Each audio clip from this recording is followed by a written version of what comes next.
자, 아모레퍼시픽입니다. 오늘 아무래도 아모레퍼시픽부터 무슨 종목부터 할까? 뭐 워낙 많은 오른 종목들이 워낙 많기 때문에 뭐 어떤 종목을 해도 상관이 없겠습니다만 아모레퍼시픽부터 조금 뭐 말씀을 좀 드리도록 하겠습니다.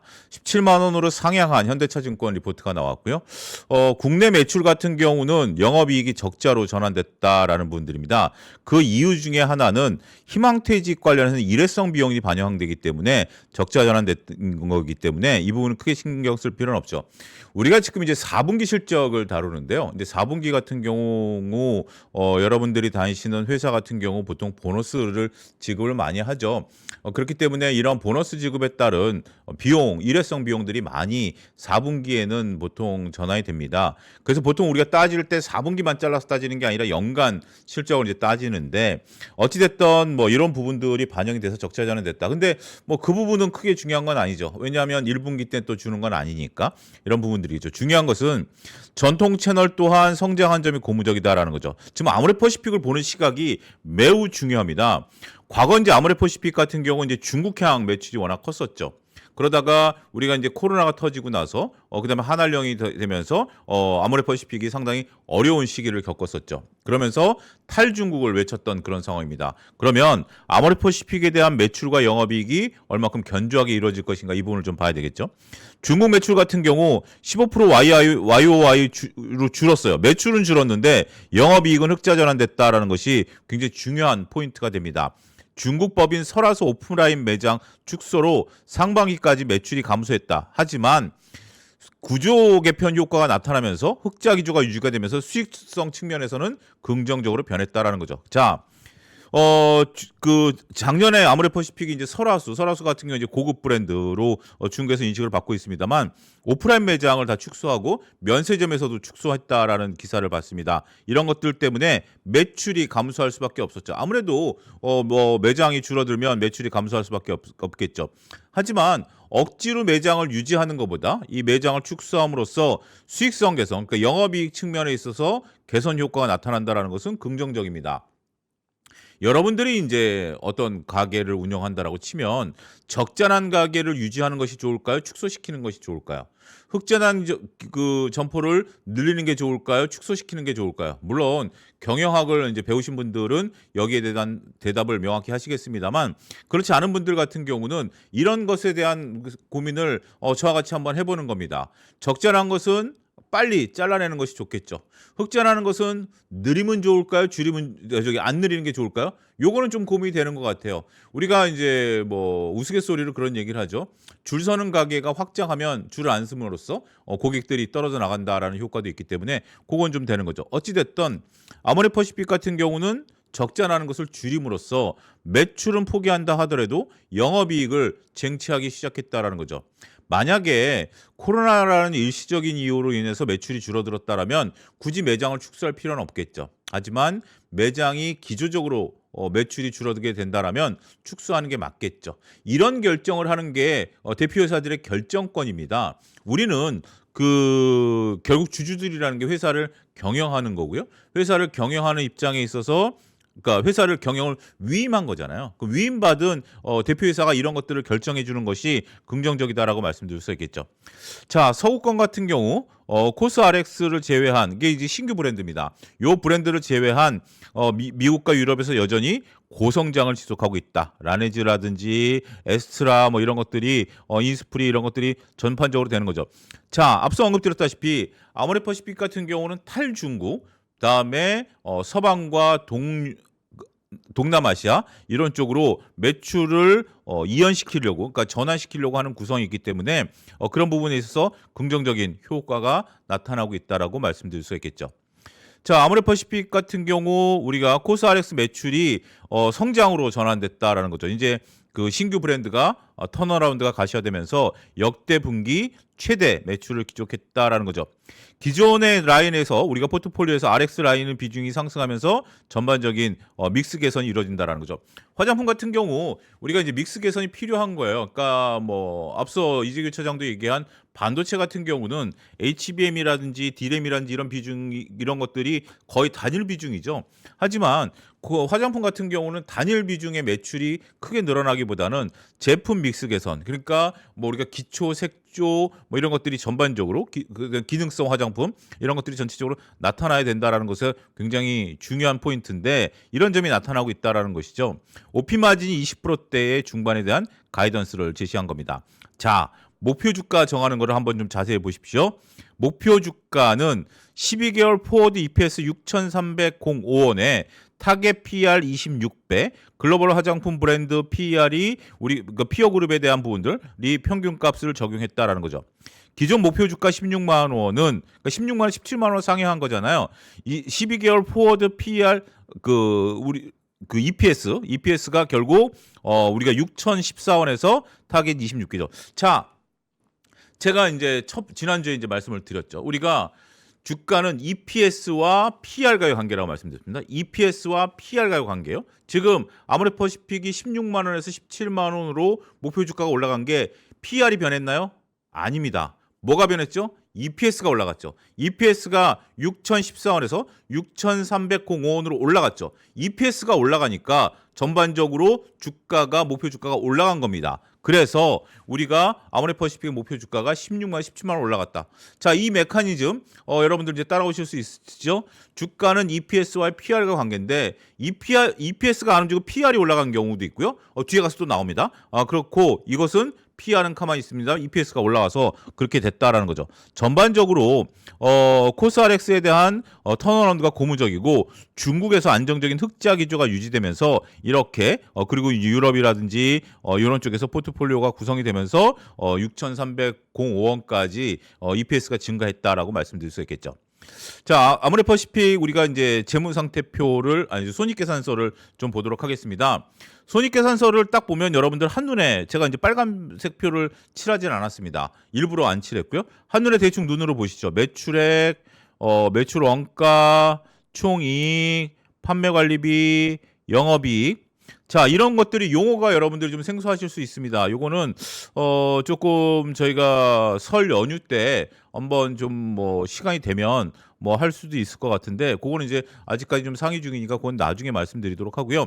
기본적으로 보면 매출에서 매출 원가 이런 것들에 대한 어떤 기본적인 숫자를 딱 보시면 특별하게 뭐 이렇게 막 굉장히 헷갈리실 것 같아요. 근데 전반적으로 보면 매출이 4조 2천억, 4조 5천억, 4조 7천억 돌아가면서 매출 증가율이 좀 떨어지죠. 매출 증가율이 2024년에서 2025년 올 때 9% 성장했다가 7%, 4.6%로 성장하죠.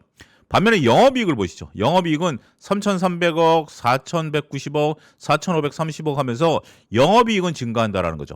자, 앞서 중국에서 뭘 포기했죠? 매출을 포기했죠. 매출을 포기했지만 영업이익은 개선되고 있다라는 겁니다.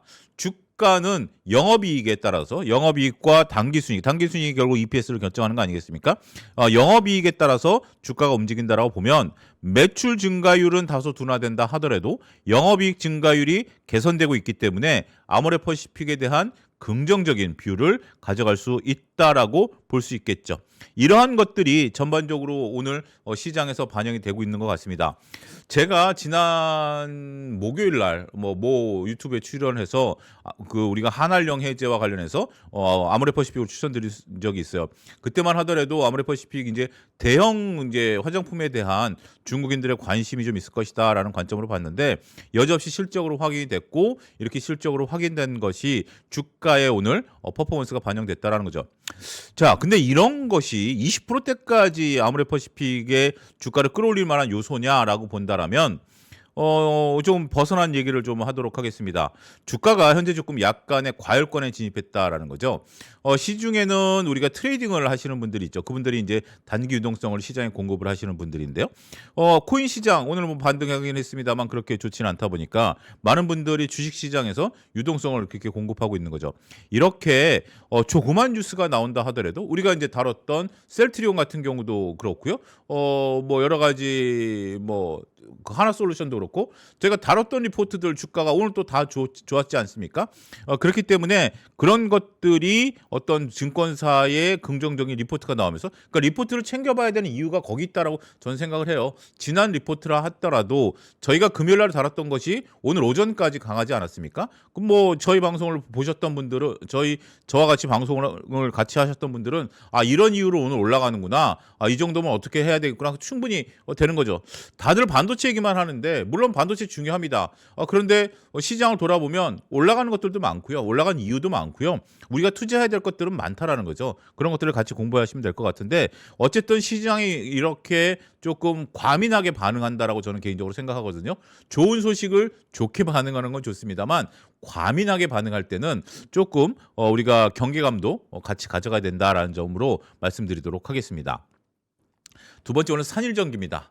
앞서 뭐 산일전기 이재규 차장 얘기할 때 나왔는데요. 오늘 산일전기, 대한전선 두 개 다 다룹니다.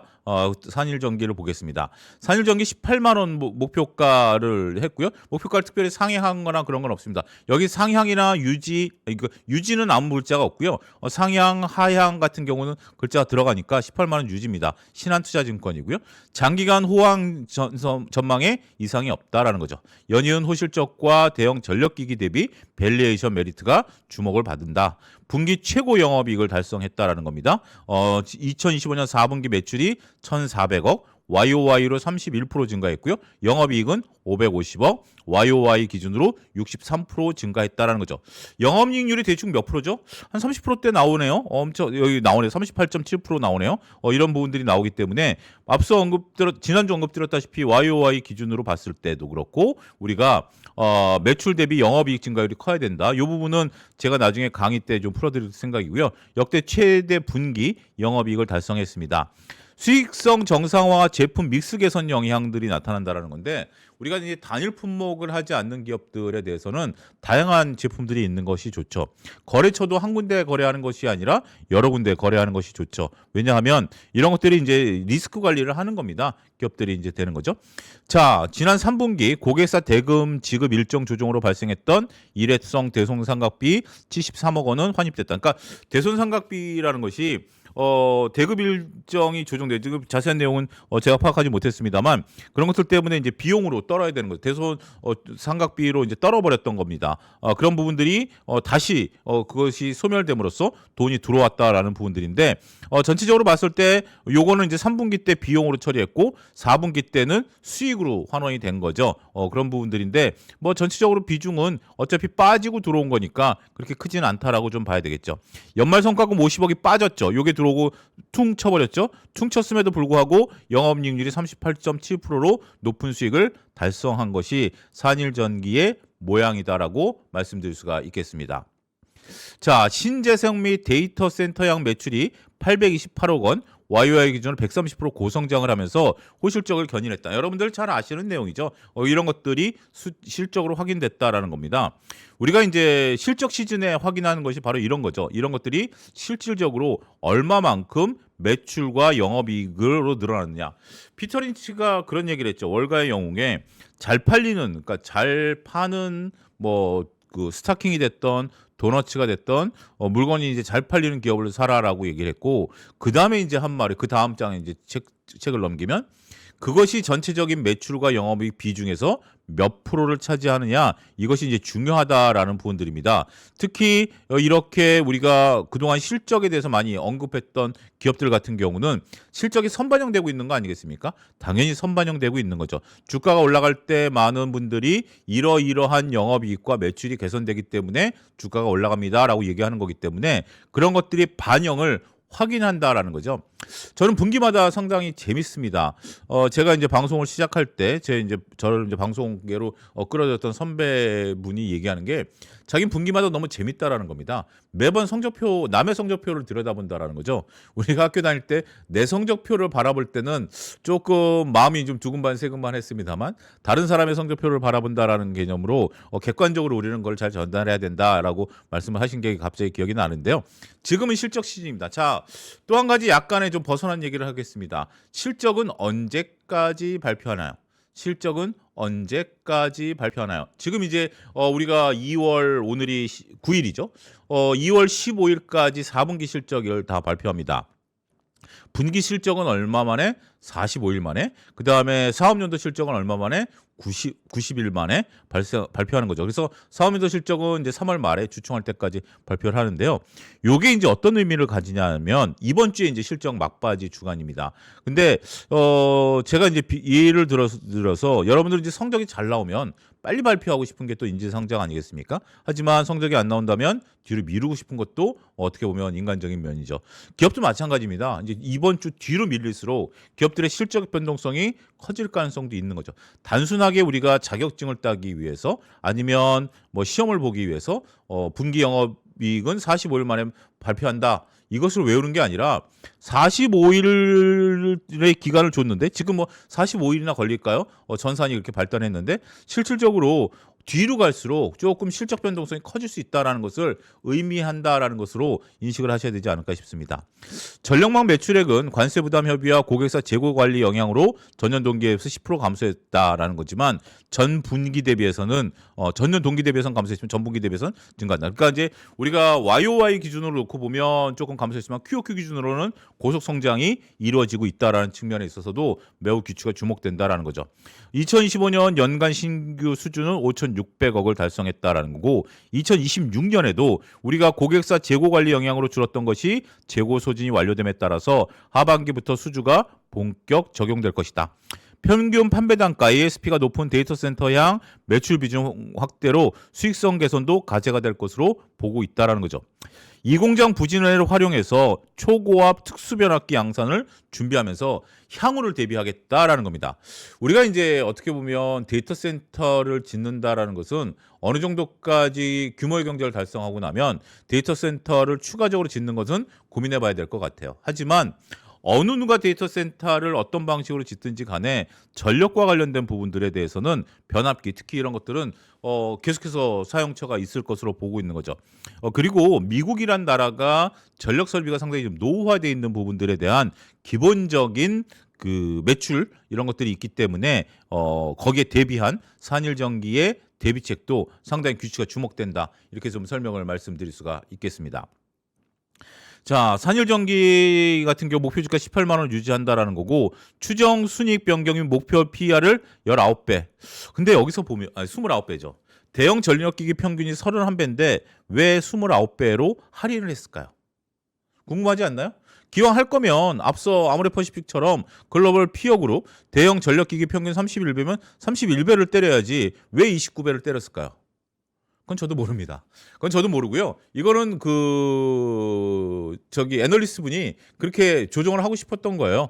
그런 부분들이니까 그러니까 우리가 이 목표 주가라는 것에 너무 앵커리징 되지 그러니까 이제 딱 뭐라고 표현하나요? 전체적으로 이렇게 탁 올인되지 말자라는 거죠. 이런 논리로 적용이 된다라는 거고 31배 하면은 대략 뭐 20만 원까지 가겠죠.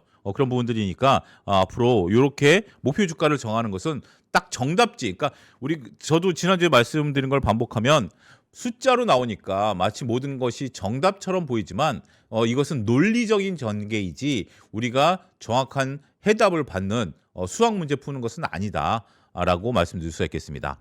변압기 시장 내 독보적인 수익성과 수주 경쟁력, 제품 확장성을 고려할 때 대형 전력기기 대비 밸류에이션 할인은 지속적으로 축소될 거다라고 보는 거죠. 그러니까 지금은 할인율이 적용이 된 상태죠. 할인율이 적용된 거지만 축소될 거기 때문에 산일전기에 대한 퍼포먼스는 긍정적이다라는 거죠. 자, 영업이익 실적 추이를 놓고 보면 2024년서부터 2027년까지 추이를 보는 것이 굉장히 중요합니다. 매출액 같은 경우 3,300억에서 7,900억까지 2030년까지 한 1조 달성 가능하겠네요. 뭐 이런 부분들이 늘어날 것으로 2배 정도 늘어날 것으로 보고 있죠. 가장 중요한 것은 송배전 전력망도 늘어나지만 신재생과 ESS와 관련된 매출 구조가 상당 부분 많이 늘어날 걸로 보고 있죠. 그게 이제 2025년, 2026년 이렇게 나오고 데이터 센터와 관련된 부분들 계속해서 나타날 것이다라고 볼 수 있겠죠. 영업이익 마진이 38% 정도 되는 거예요. 이걸 어마무시한 겁니다. 앞서 이재규 차장 할 때 어떤 분이 얘기할 때 그 대한전선 같은 경우 영업이익률 마진이 적잖아요라고 그 댓글을 다신 걸 제가 준비 과정에 잠깐 봤는데 그건 맞습니다. 뒤에 가서 또 보긴 할 텐데 우리가 이제 산일전기 같은 경우 영업이익률이 굉장히 높아요. 그러니까 우리가 이익을 많이 남기는 게 기업의 어떤 목적 아니겠습니까? 기업의 어떤 필요성 이런 부분들을 놓고 보면 영업이익에 대한 마진율이 높다라는 것은 매우 긍정적이다라고 볼 수 있겠죠. 자, 오늘부터 이제 또 우리가 손익계산서만 보는 것이 아니라 주요 지표들도 한번 좀 살펴보도록 하겠습니다. 한 주 한 주, 다음 주에는 이제 뭐 재무상태표도 좀 봐야 되고 현금흐름표도 봐야 되고 하나하나 늘려가도록 하죠. 우리가 이제 전반적으로 봤을 때 EPS, 단기순이익과 지배순이익 같은 숫자가 나오죠. 단기순이익과 지배순이익은 뭐죠? 우리가 KIFRS라는 국제회계 기준을 따르면 연결재무제표를 한다라는 개념이죠. 연결재무제표는 우리가 자회사를 갖고 있으면 자회사 손익까지 땡겨온다라는 개념인데 산일전기는 자회사가 없으니까 두 개가 똑같다. 이 정도 개념만 일단 갖고 가시면 될 것 같고요. 전반적으로 PER이 낮아지게 됩니다. 이 PER이 낮아진다라는 기준점 뭐죠?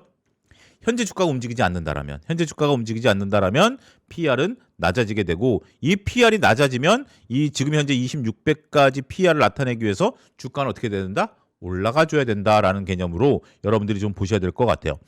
PER이 우리가 이제 전체적으로 봤을 때 10배가 넘는다. 우리가 이제 PEG라는 개념 말씀드렸죠. 영업이익 증가율 같은 경우 이렇게 되고 증가율도 상당히 높은 수준을 유지가 되기 때문에 충분히 이 정도는 가능성이 있다라는 거죠.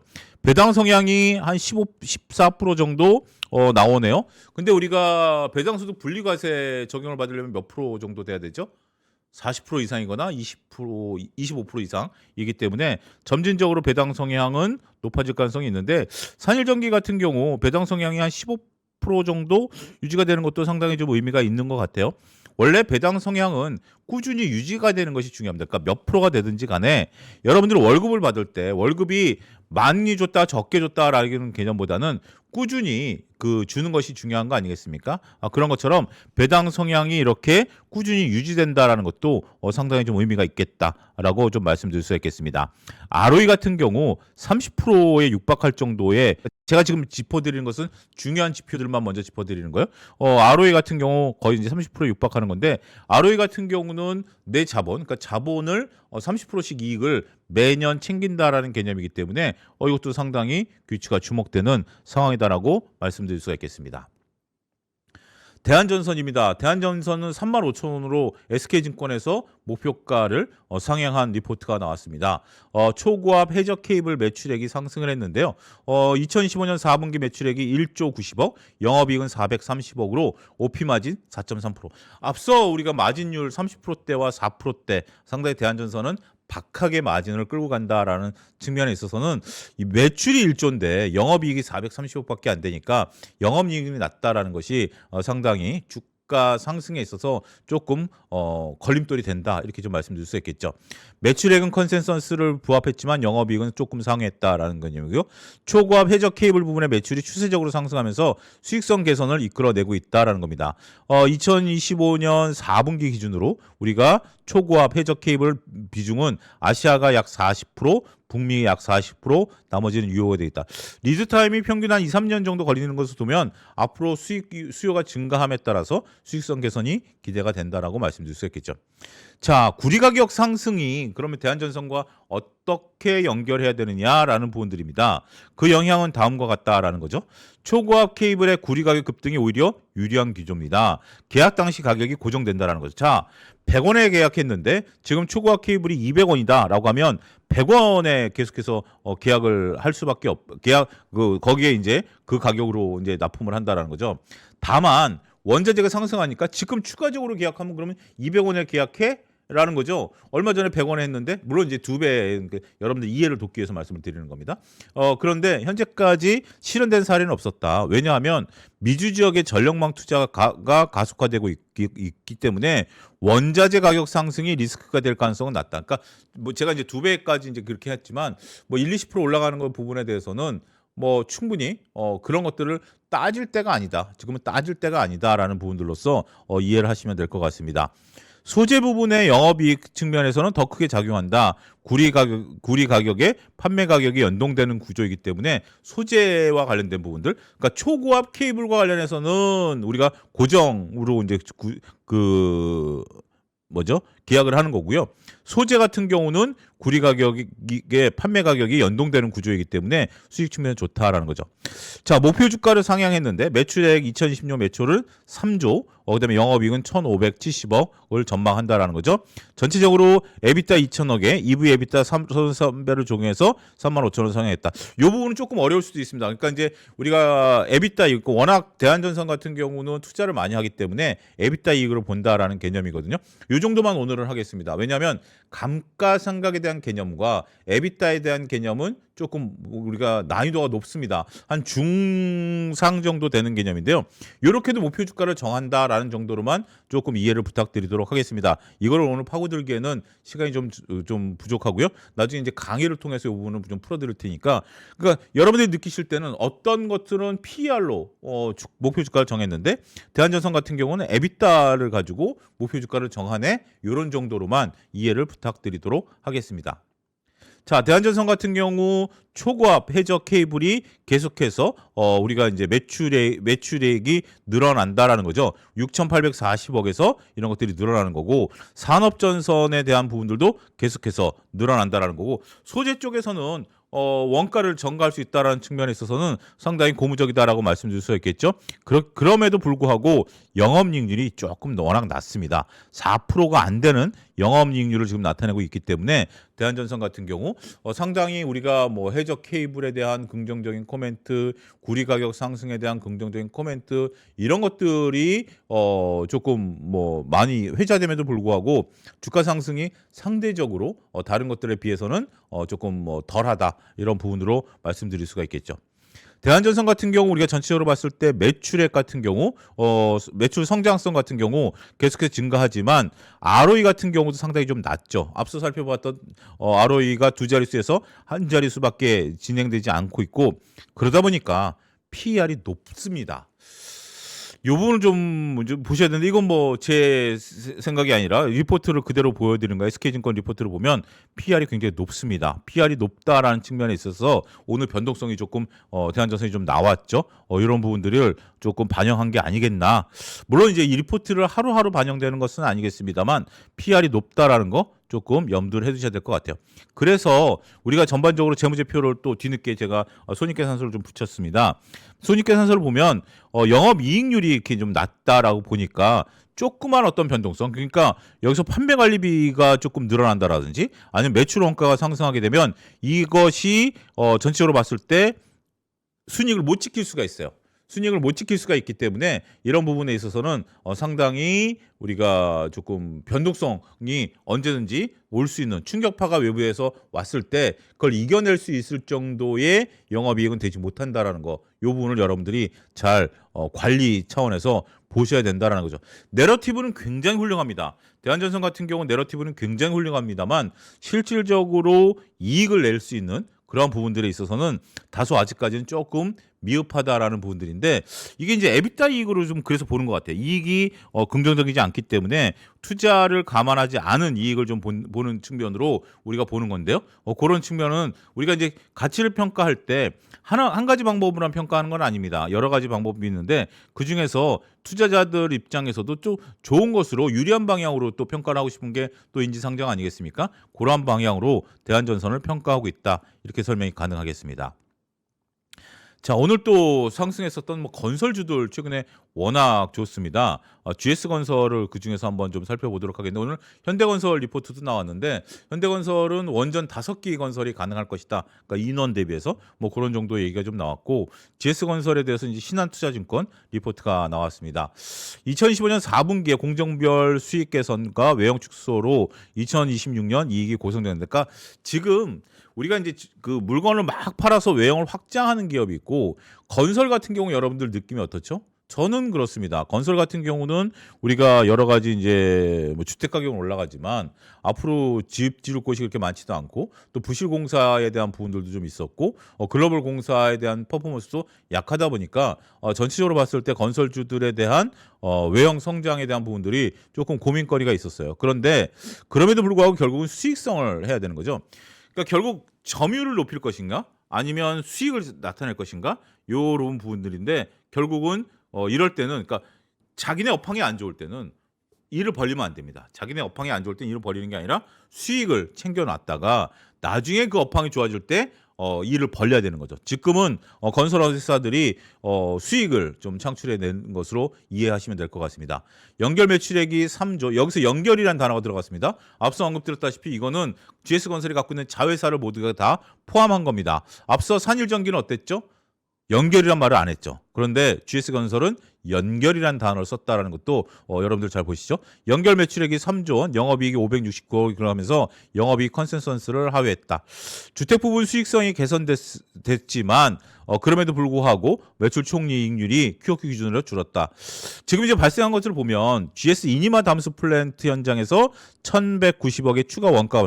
이게 담수 플랜트가 우리가 이제 그 건설사들이 이제 여러 가지 일들을 하죠. 뭐 주택 건설도 하고 공공 건설도 하고 해외 플랜트 건설도 하는데 해외 건설에서 원가와 영업이익을 뽑아낸다라는 거, 계획 대비 뽑아낸다라는 것이 상당히 좀 어려운가 봐요.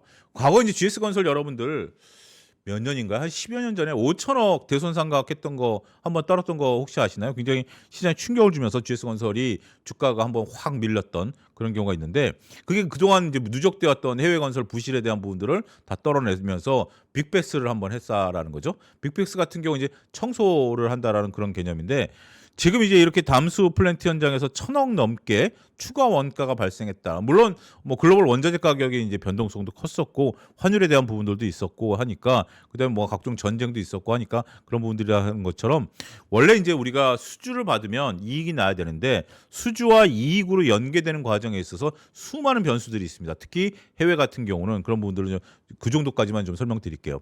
본사 자의의 S&D 대손 반영, 성과가 지금 영향으로 영업이익이 부진했다라는 거죠. 2026년 신규 수주는 17조, 매출은 11조, 신규 분양 1.4만 세대를 계획을 제시를 했다.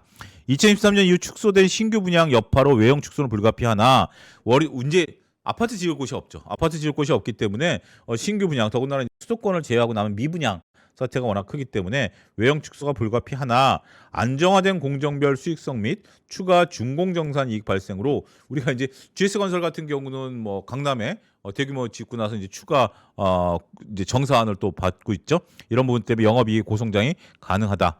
주택 건설 부분 매출 총이익률 10%, GS 이니마 연결 제외 기준으로 26년 영업이익은 19% 증가할 것으로 전망되고 있다라는 거죠.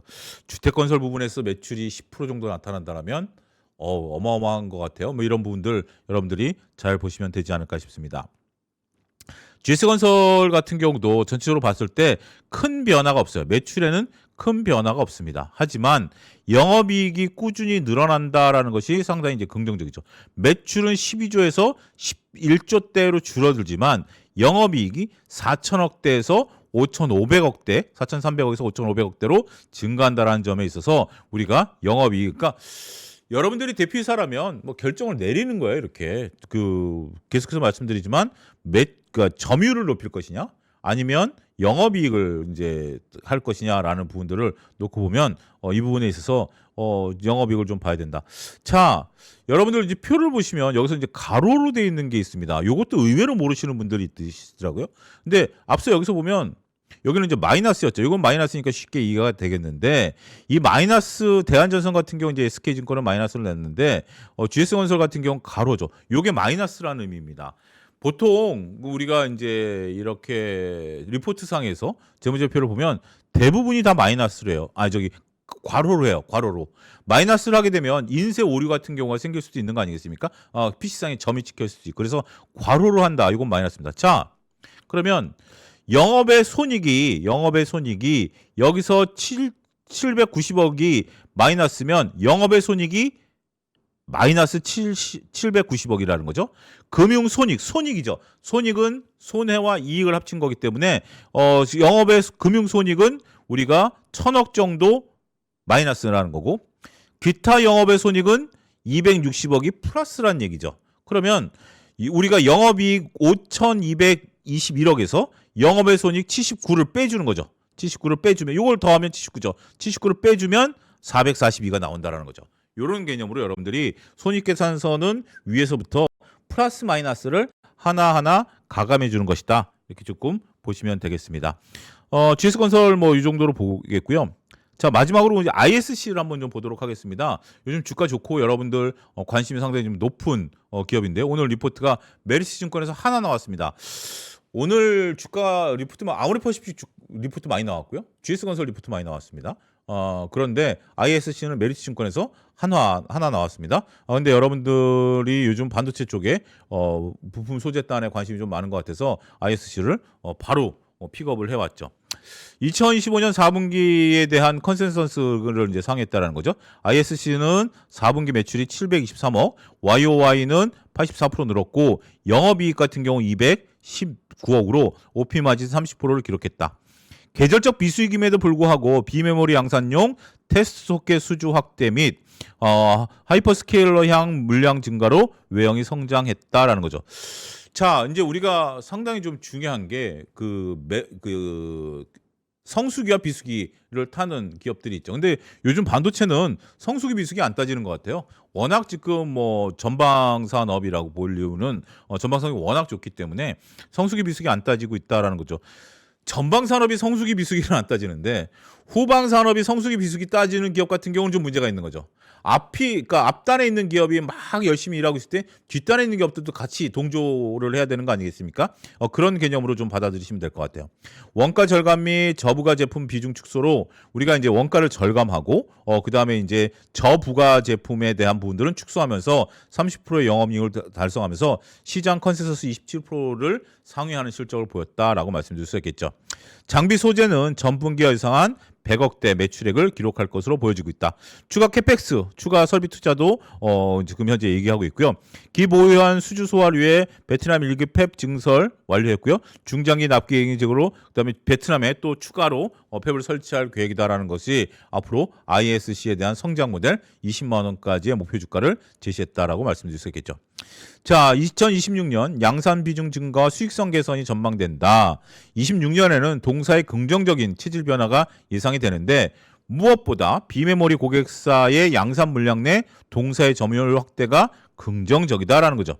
우리가 이제 어떤 기업에 이제 납품을 하는 데 있어서 한 기업만 납품하는 것이 아니라 여러 기업들이 이제 납품을 하는데 그 중에 있어서 점유율을 키워가는 것이 중요하죠.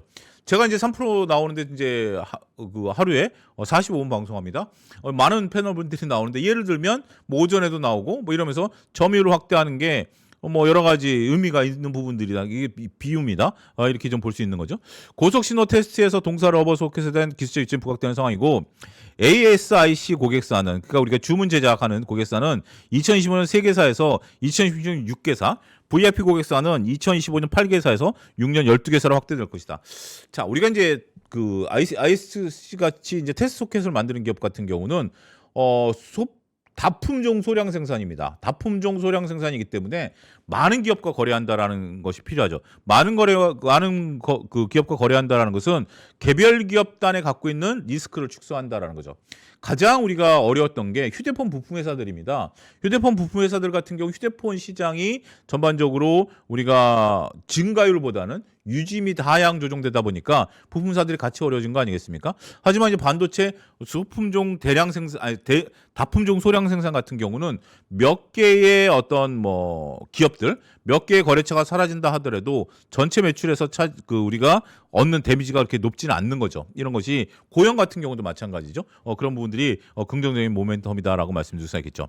동사는 현재 6대 4인 소켓의 R&D 양산, 그러니까 R&D용 소켓과 양산 비중을 5대 5까지 확대할 것으로 보여지고 있고, 양산용 소켓 수주 확대는 대규모 생산을 통한 고정비 정감. 그러니까 이제 우리가 이것은 그 양산이 가능한 거기 때문에, 대규모 생산이 가능하기 때문에 고정비 절감 및 실적 안정 제고 측면에서 긍정적이다. 2026년 저부가 레거시 비중이 감소하고 있고 고부가 SLT 소켓 비중이 증가하면서 수익성이 개선될 것이다. 장비 사업 같은 경우는 고객사 신규 투자에 따른 주문서가 상반기 중에 예상이 되기 때문에 앞으로 긍정적인 모멘텀이 가능하다라는 점을 말씀드리겠습니다. 자, 투자 의견은 바이로서 목표 주가를 20만 원 제시를 했습니다. AI 성장의 수혜를 온전히 받기 위해서는 양산용 소켓 내 점유율 확장이 필수적이고요. 신규 플랫폼 개발에 필요한 R&D용 소켓 수요도 증가하지만 양산용 소켓 대비해서 물량이 적기 때문에 증가율이 완만할 것으로 보여지면서 양산용 소켓 내 점유율 비중 확장이 굉장히 중요한 의미를 보인다라는 거죠. 2025년 4분기 분기 최대 소켓 매출 624억 달성 및 견조한 수익성은 그 시작점으로 해석이 가능하다라는 점입니다. 투자 의견은 바이에서 목표 주가는 20만 원 상향합니다. 2026년 EPS 4천에서 글로벌 평균 PER 49배로 적용함으로써 멀티플을 이렇게 적용한다라고 말씀드릴 수 있겠죠. 자, 우리가 이제 리포트를 매일매일 보고 있습니다. 이제 겨우 일주일 지났는데요. 상당히 좀 몇 개의 리포트를 좀 다뤘습니다. 하지만 반도체에 대한 변동성 그리고 주식시장에 대한 변동성이 큰 가운데 저희가 다룬 리포트들이 최근에 주식시장에 있어서 관심을 좀 받고 있는 기업들이 상당히 좀 많습니다. 많은 분들이 이제 내러티브 중심으로 그러고 기존의 관행 중심으로 이제 말씀을 하시는데요. 이 리포트들을 여러분들이 꾸준히 보면서, 물론 리포트 보는 방법으로 저희 방송을 시청하시는 분들도 있습니다만, 리포트를 이렇게 꾸준히 보고 그 기업들을 이해하고 기업들을 하나하나 내 것으로 만들어가게 된다라면 시장에 있어서 상당히 조금 중심을 잡아가면서 매매가 가능하지 않을까 싶습니다. 제가 이제 그 터틀 트레이딩이라는 책을 썼는데요. 거기서 보면 종목 풀을 구성하라라고 제가 여러분들의 개인 투자자들에게 강조를 드립니다. 종목 풀은 내가 분석한 종목을 갖고 있는 거고, 그걸 한 50개 정도 갖고 있고, 거기서 이제 매매만 하더라도 내가 잘 아는 기업을 매매할 수 있는 전략적인 방법이죠. 자, 이제 우리가 이렇게 지금 계속 리포트를 다룹니다. 그 중에서 여러분들이 난 무슨 소리인지 도저히 모르겠다라는 종목도 있고, 이 종목 그래 나 조금 관심 있었는데 이런 내용이구나라는 부분들로 여러분들이 쉽게 이해할 수 있는 기업들도 있을 겁니다. 그런 기업들을 찾아가는 거예요. 무조건 많은 기업, 많은 사람들이 얘기한다라고 해서 내가 이해가 되지 않는 기업들을 투자하는 것이 아니라, 남들이 여기 지금 리포트가 나오는 것들은 최근에 시장이 굉장히 뜨거운 거고 시장을 뜨겁게 달구고 있는 종목들이거든요. 이 중에서 여러분들이 몇 종목만 확실히 내 종목으로 만들어 놓는다라면 그 종목의 등락을 여러분들 이용해서 충분히 수익을 거둘 수 있다라는 점도 다시 한번 강조드리면서, 저는 매일 6시 15분 여러분들과 당일 나온 리포트들을 계속해서 살펴드리겠다라는 약속을 드리면서 오늘 방송 여기서 마치도록 하겠습니다. 자, 내일 또 찾아뵙겠습니다. 감사합니다.